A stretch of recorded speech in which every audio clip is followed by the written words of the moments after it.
Hello and welcome to today's episode of the Work at Home Rockstar Podcast. Very excited for today's episode. We have a SEO expert on the line here with us today. He is the president of This Is My South Bay. And what he does is he takes small, mid-sized businesses and he drives traffic to them from Google. And that's eventually going to lead to more sales for your business. So excited to be rocking out today with Eric Seropyan. Hey, Eric, you ready to rock? I am. Thanks for having me, Tim. No problem. Okay, so first question, we always start on a good note. So tell me a story of success in your business that we can be inspired by. Well, it's always a nice feeling when you are able to show um, uh, certain data points to a client. So I had a client that um, they were thinking of dumping the website, and they didn't know why they weren't able to monetize and things like that. So we have tools that we use, in particular one that's called web tracking metrics, where you can keep track of the phone calls that are coming in. And so we were able to show the phone calls that we were delivering to the client directly. Now, one of the things that happened, ironically, is they were getting the bulk of their phone calls on the weekend, and they are not open on the weekend. So they had a call center or somebody that was answering the calls. And it turned out that when we're listening to the phone calls, that there wasn't anyone answering the phone calls. So just by doing that simple exercise of tracking the phone calls, the business went exponentially higher immediately, because we started to answer, they started to answer the phone calls that are coming in over the weekend. Imagine you're not answering 85% of your phone calls. It's just going to voicemail, and it's a service that they needed to have immediate answers on. So I would say that that's something that recently has happened, and I'm happy about it. I'm thrilled about it. It made a difference, because the business was looking to possibly wind things down because they got hit with COVID and then some other things. So pretty excited about that. Yeah, right on. Yeah, it's interesting that there could be a simple solution for for what's going Exactly. on, and Exactly. sometimes it makes sense to reach out and find out what's going on, right? So I'm Exactly. glad you're able to help. So now, along our path though to success, we do hit good notes, but we also sometimes hit some bad notes, and actually, we all hit bad notes. And I'm wondering, can you share a story of something that didn't go quite as expected, and how we can either avoid it or recover from it if it happens to us? Sure. One of the things that I've found is we're our agency is search engine optimization centric. So everything that we do is try to get that free traffic coming in from Google for our clients. And so we had a situation where the client uh, wasn't versed on content creation. They didn't like to do video. They didn't like to write blog posts and things like that. So they gave their articles to a writer to put together some blog content. And so we took that content and we uploaded it to their blog post on their website. And so over time, we're probably blogging about 3, 4 times a week for the client. The client was giving us um, the articles, and we're just uploading it. And as it turned out, all the writer was doing was they were going and copy pasting it from another website. And we were taking that and uploading it. And Google really frowns upon plagiarism. Like, they don't care what you're doing as long as it's yours.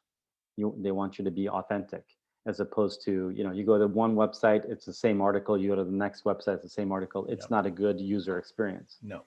And so we got hit hard with the ranking.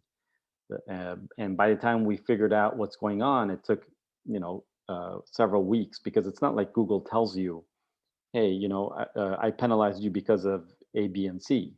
And so you just have to play detective and, kind of work the steps backwards and figure it out. And so we flushed all that content through our plagiarism apps, and we found out that they were plagiarized. And so, that's something to watch out for. You definitely everything needs to be organic when you're dealing with Google because they're going to figure it out. Whether it's plagiarism, whether it's fake reviews or bad links coming in, whatever you're trying to do to get around Google, it's going to be at best temporary. And then when you get on Google's bad side, then they kind of give you like a timeout and let you, think about what you did, and they cut off the traffic, and so you have to really be authentic and careful with them. Yeah. Wow. Okay. So now you guys must have, like, how'd you figure out that something was going on?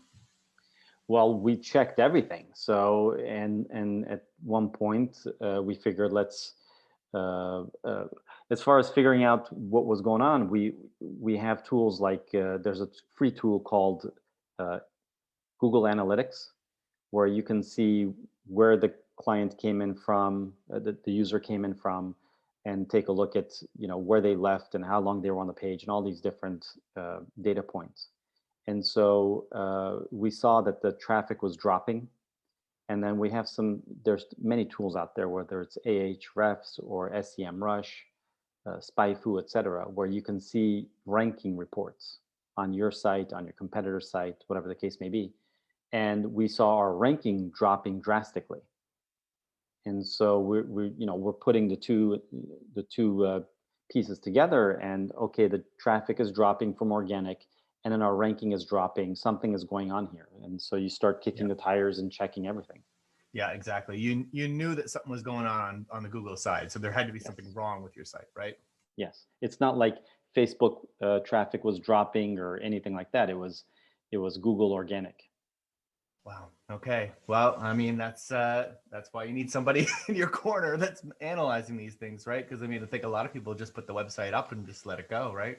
And they don't That's really kind of watch how it things. was 15 years ago. Now it's, you would spin up a site and then launch it and put it out there, and Google would pick up the pages and give you a ranking. And, now it's not like that. It's a very, very competitive. Every day people are entering the arena. They want to be able to optimize and get ranked for keywords Yeah. and get traffic to their website from Google, because, Google is something that when you're using Google, you're kind of towards the end of the funnel. You're actively searching to purchase something, and so it's not like getting a monthly email blast. Sometimes it's social media is half marketing, half branding, I feel like.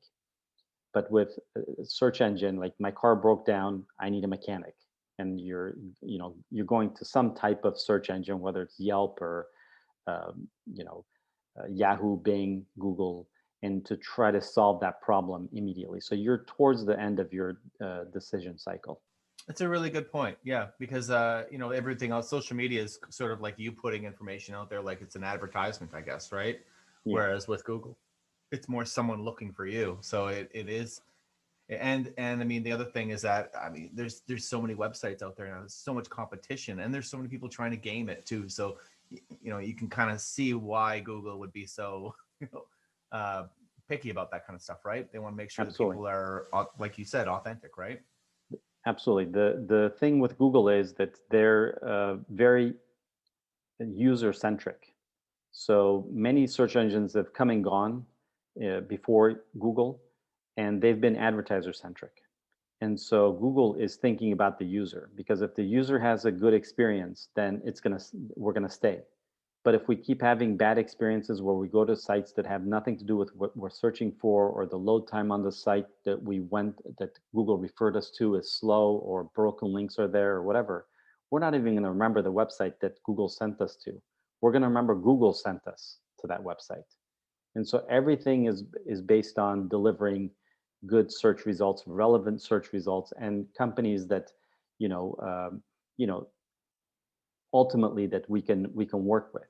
And so they're checking your Google reviews, your Yelp reviews, your Facebook reviews. They're seeing how often you post on social media. As I was mentioning earlier, social media is a big part of search engine optimization. So the example I always use is, let's say last month I had 90 uh, followers on social media. This month I have 100. Next month I have 110. There's some kind of direction that my social media is going in, and people are liking my posts and following me and sharing and commenting. There seems to be uh, you know, the audience is liking what I'm offering. And so Google is looking at that and saying, okay, what is it? Oh, this is a restaurant in this area, and they offer Italian food or French food. Okay, so let me take that information and bunch it in with all this other information that I have, and let me see if I can rank them. Love it. So it's people think, should I do social media? Should I do SEO? And I think that they go hand in hand. Yeah, and I think what you said earlier about just being authentic is kind of the main thing. I mean, if you know, just if you were being normal, you would have your social media page and you'd be posting on it regularly, and you'd be trying to get some fans on it, and that's something that Google likes. You know, and Yes, you're writing your own articles on your blog or on your website. You've got all your own content. That's being authentic, and I think that's kind of what Google's trying to figure out, right? It's trying to figure out how authentic you are. exactly. Cool. So now in our businesses, we all hear that practice makes perfect. I'm not sure I say practice makes progress because, perfection is where things end, right? So now, how do you get good at what you do then? It's like anything else. You have to keep doing it, and you have to keep testing it, and you have to uh, keep educating yourself on the subject. And so, tech is one of those fields where it moves quickly. And so, if you got into this 10 years ago, um, probably the things that you learned 10 years ago, if you don't learn anything in the last 10 years, probably you wouldn't be able to succeed. So my estimation is probably every 18 months or so, probably I'm going to say 30-40% changes. Well, yeah. So it's always updating. I'm not going to say Facebook goes and another app, another platform comes, but inside of Facebook, things change. Inside of Google, things change. New apps come that help you communicate with Google better and things like that. So you have to be marinating in it. And that's sometimes a mistake that small businesses make, is that they have a business to run and they have a life to live.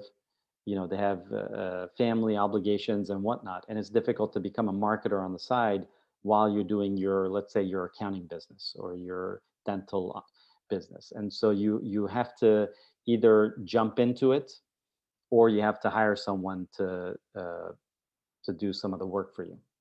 Okay, so let's talk about that. So now, you get good at what it is that you can get good at, and then the things that you need to uh, get better at, but you don't have time to, you can find someone else to do it. So tell me about your band then. How do you operate on finding people to help you? Well, I do a lot of business on referrals. I find that when I take care of my clients, they refer their family, their friends to me. Obviously, not direct competitors. If it's a lawyer in town, they're not going to refer, the same type of lawyer practice across the street.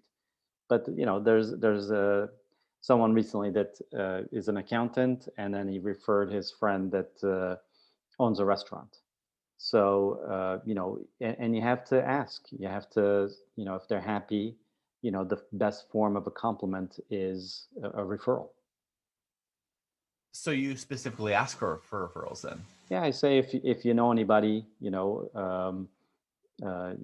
I can, if nothing else, I do a free audit for them.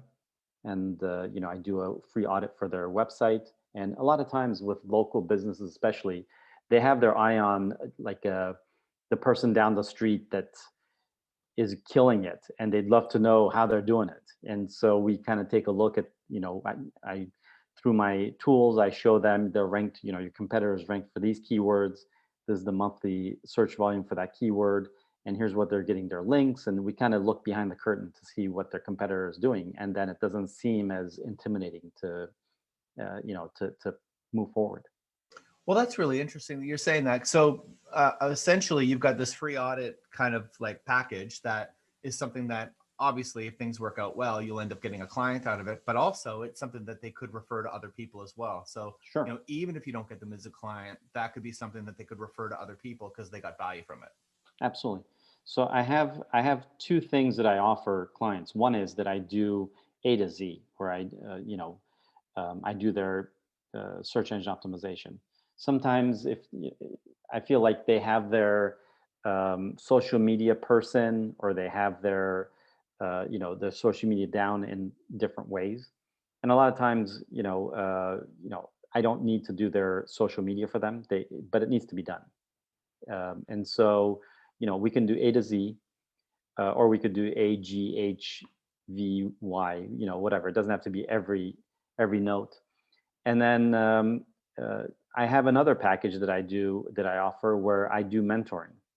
So I have clients where let's say we Zoom half an hour a week, for example, or every other week, whatever, at whatever pace they want to go. And we set up a business plan, and then we assign homework, and then we go over things on Zoom. We screen share, so they're looking at all the apps that I use. There's some apps that are anywhere from $50 to $250 a month, and I've got a bunch of them, and you need it. And as a small business, to go out and spend $1,000 a month on these apps, it may not be cost effective. Yeah. And so we assign homework. I'll call it homework, assignments, tasks, whatever you want to call it. And then they go off and they do it wherever they get stuck. It could be that they get stuck on video editing, or they get stuck on blog article writing, whatever it is. We need to get over that hump. So I either refer them to a social media person, or if we need a blogger, I have writers. We just can't stop. So that's kind of what happens with people that are not, in the field. Is they come to a point when they're like, I don't know how to do that. I don't know how to set up a Google Ads campaign, or I don't know how to do this, and so it just kind of, things slow down. And when they run into too many roadblocks, I feel like they get frustrated, and they have this other thing going on here with their business that they have to you know give the bulk of their attention, and they lose interest, and they don't see the monetization coming in, and they walk away. So the mentoring program has worked well for some of my clients also. Yeah. And I mean, I would imagine that some of these clients might decide that, well, you know what? I probably shouldn't be doing this myself anyway. Maybe I should hire somebody to do it. Sometimes it's been that. I've had some that have been with me for a long time. Uh-huh.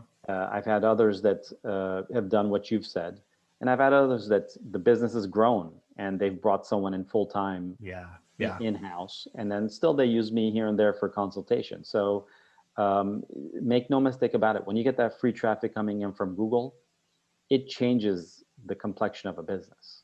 Yeah. Like literally, they're looking for a particular service or product that you're offering, and they're coming straight to your landing page on your website, not even just your home page. They're coming to the exact page to your website, and to figure out how they can use it. Right on. So let's talk about that then. So getting fans, like finding people to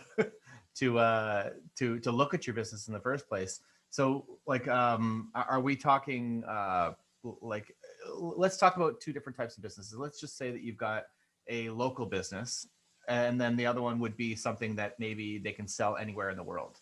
Would there be any major differences between those two marketing plans, I guess? It's a completely different campaign that you would run. Like if I'm selling, let's say, sunglasses or a pencil, and I'm dealing with, I can sell to the world, but I'm also competing with the world.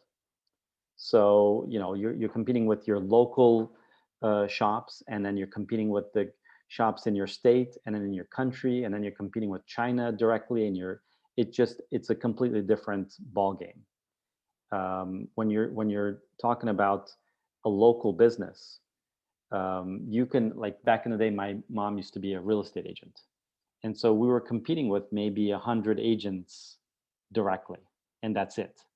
And so you can lock in on your competitors, you can lock in on the keywords, you can make the keywords very local. Like let's say condominium for sale is different than condominium for sale Redondo Beach or Los Angeles. It's a different Totally. article that you're going to write. It's a different content you're going to create. It's different everything. If you got a Yelp review from somebody that lived in Canada for a real estate agent that it was in Los Angeles, Yelp's going to pick that up. So you have to, like everything is hyper local when you get to that. So the campaign is run quite differently. So then, I mean, a lot of this homework would be to figure out who you want to sell to primarily when you're building your funnels, I guess, and your marketing plan, right? Exactly. You in marketing, you always want to figure out your target market. And then you want to look at your, what we do when we're onboarding someone is we look at their direct competitors, and we run reports on them to see, which keywords they're ranked for. And, we present that to the client to say, okay, here are the keywords that your client is ranked for. Here are the keywords that you're ranked for. And you can look through your competitors and see which keywords work for you also, because we hear it a lot where when we present those reports, they say, oh, I didn't think about this keyword. Oh, that's a good one. And there are a lot of, no two businesses are exactly the same. Yeah, so you have to, there's going to be a lot of keywords in the competitor research report that they're not going to need. But it's a much better way than taking a pencil to paper and staring at the ceiling and trying to come up with keywords for your business. Yeah. You better do some research to find out what other people are doing. And like, so, would it be safe to say that, I mean, if you look in your local market and there's a lot of competition, would you go more global, or like how would you decide which direction to move in? The global versus local is, there are businesses that, if you're a restaurant, for example, you're not really competing with, other states and countries and things like that. So Yeah. it's not even a choice. Yeah. So, and when you're talking about law and certain things, lawyers can't even practice outside of their state. So there are certain restrictions and travel wise and whatever that it makes it obvious that this is going to be a local campaign. This is Correct. going to be a worldwide campaign. And usually, if you have a shopping cart on your website, depending on the restrictions on your credit card, because some uh, processors, it's getting less and less restrictive, but there are some credit card companies that don't feel comfortable shipping outside of the US and Canada, and others, they're okay shipping around the world. So those factors are going to be deciding for what kind of campaign we're going to run. Yeah. And also I think that there's seems to be sort of a movement of like a buy local movement. So you might be able to kind of jump on that bandwagon as well and Sure. focus locally uh, to try to encourage other people to shop from your store, even though your store could be selling, anywhere in Canada or anywhere in North America or anywhere in the world. Hmm. You should probably look at local, right? That seems to be a movement that's happening everywhere. But then you see people going to Amazon and they're buying product, and it could be from anywhere and everywhere. So it's Yeah. kind of push and pull. I think what it comes down to is if you if you have something that's $1 and they can find it on Amazon for $1, but yours is local, I think you'll have the edge as long as convenient shipping, convenient everything. But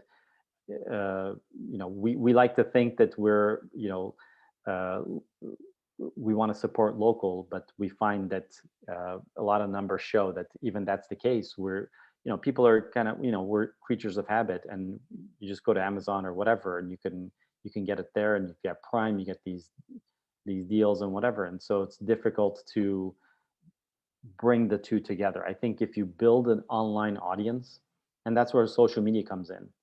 If you have your following on social media, it's more personal, and so it's an easier sell than someone searching for you on Google, finding you, and then coming and purchasing.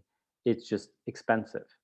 So what we try to uh, consult with our clients is, the old saying that it's 10 times more expensive to make a new client, a sale to a new client, than it is to make a sale to an existing client. So what we want to do is we want to, once we make that sale to the client, we want to make sure that we get their email address, we get them on one of our many social media channels, whether it's Twitter, Facebook, etc., so that when we post something, they recognize us. Or when we do a monthly email blast, it's not a cold email. They've purchased from us before. And so when you grow your audience, then you're less dependent on the fluctuations of Google ads pricing, even Facebook ads pricing. and Google search engine optimization algorithm changes and things like that. You want to build your audience, so that no matter what happens, you have them, and you have your audience on. You have your reviews on Yelp. You have your reviews on Google. You have this consistent flow going, and that's, ultimately, when you do that, that's what Google is looking for anyway. So if you're able to do that, whether Google ranks you or not, you're golden. Love it. Love it. That's a great strategy. Cool. So now it's time for your guest solo. So tell me what's exciting in your business right now. Well, the thing that I'm excited about is that I've been getting booked on a lot of podcasts, and it's we I don't know what algorithm we got into or what, but uh, uh, and I enjoy doing these. I enjoy meeting people from all over. I don't know if I would have met you. You're in Canada. I'm in the States. I'm in Los Angeles. I love this podcast world.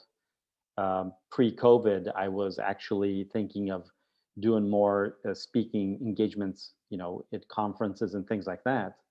Uh, Obviously, that changed due to COVID. But this is good stuff. This is nice to get in front of your audience and get in front of different audiences and meet people, and people that I would have never met. And it's exciting for me to do these podcasts. Love it. Yeah, me too. I think these are great, and it's great to meet new people. And also, I listen to quite a few podcasts as well, and it's kind of it's cool just to hear the stories, right, of Yeah. what's going on out there. And uh, yeah, I mean, with COVID and all that stuff, it definitely changed the landscape. But I mean, like you say, I think there's a lot of pluses because even you may not have had the time to get out to you know in-person speeches and stuff like that, and now you can just pop it on your headphones and go for a walk, right? Exactly. So it's Exactly. very, very different. Yeah, and I don't know how much of it is going to go back to what it was pre-COVID. There's a school here locally that uh, I teach at part-time. It's called the Orange County Search Engine Optimization Academy, and so we would a week out of probably every 8 weeks, they would fill the classroom full of students, and I would go and I would teach search engine optimization. Obviously, since COVID, that's not happening, and I don't know if it's going to come back or if it's just going to go online, like to have the classroom online that everybody could be, in their comfort zone, Yeah, their new comfort zone. And so I'm kind of interested to see where this goes from here. I think it's going to be hybrid. I think they're going to be allowing people to come because I think that there's different types of people. I think some people really do like to be immersed in something and they like to go and sit in the seat and watch the person, but I think they'll all be recorded and there'll be a bunch of people sitting at home watching it that Probably, way. Yeah, probably, because I hopefully. the thing with the in person is when I teach is that I can look into students' eyes, and I'm like, you're lost. You have a question in there, and they're like, well, yeah, why did you do this? It's different in that sense. It just depends because I feel like they learn differently. Some people are very okay, more than okay, going online, finding some modules on something, and uh, reading and reading books and learn, that way. And other people need like in person, hands on. We all digest information in different ways. So I think you're right as far as the hybrid thing goes. I think that that's probably the future. I don't think it's going to be all one way or all the other. No, no. But I mean, so I mean, I'm a performer. From my perspective and your perspectives, doing the speaking, yeah, it's way better to be in person because, like you say, you can get energy directly back from the audience right away. So I Yeah. mean, I would love it for it to go that way, but yeah, I think there are a lot of people that really have no problem focusing and doing the work from home too. So we'll have to deal with both, I guess, right? Agreed. Agreed. So how do we find you online then? Sure. You can go to thisismysouthbay.com. I live in the South Bay part of Los Angeles. The shoreline for LA it's almost like a horseshoe, and on one side of the bay, the south side is the South Bay.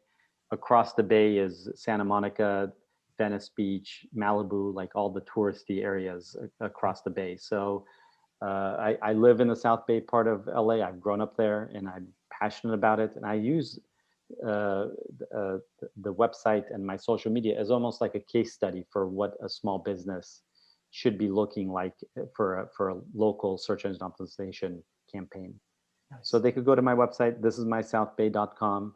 If they click on the book now button, they can book a 15-minute free consultation on search engine optimization or anything to do with digital marketing. If they have any questions on a strategy, or if they want me to run a report on their website, their competitors, whatever they want to do, we can jump on a quick Zoom call and I can answer any of their questions. Love it. Yeah, I recommend doing that. 15 minutes. Geez, I mean, anybody can use this information, right? I mean, no matter what your business is. So hopefully you get lots of people taking you up on that offer, and maybe at some point you'll have to shut it down, right? Anyway, thank you so much for rocking out with me today. This has been a lot of fun. Thank you so much.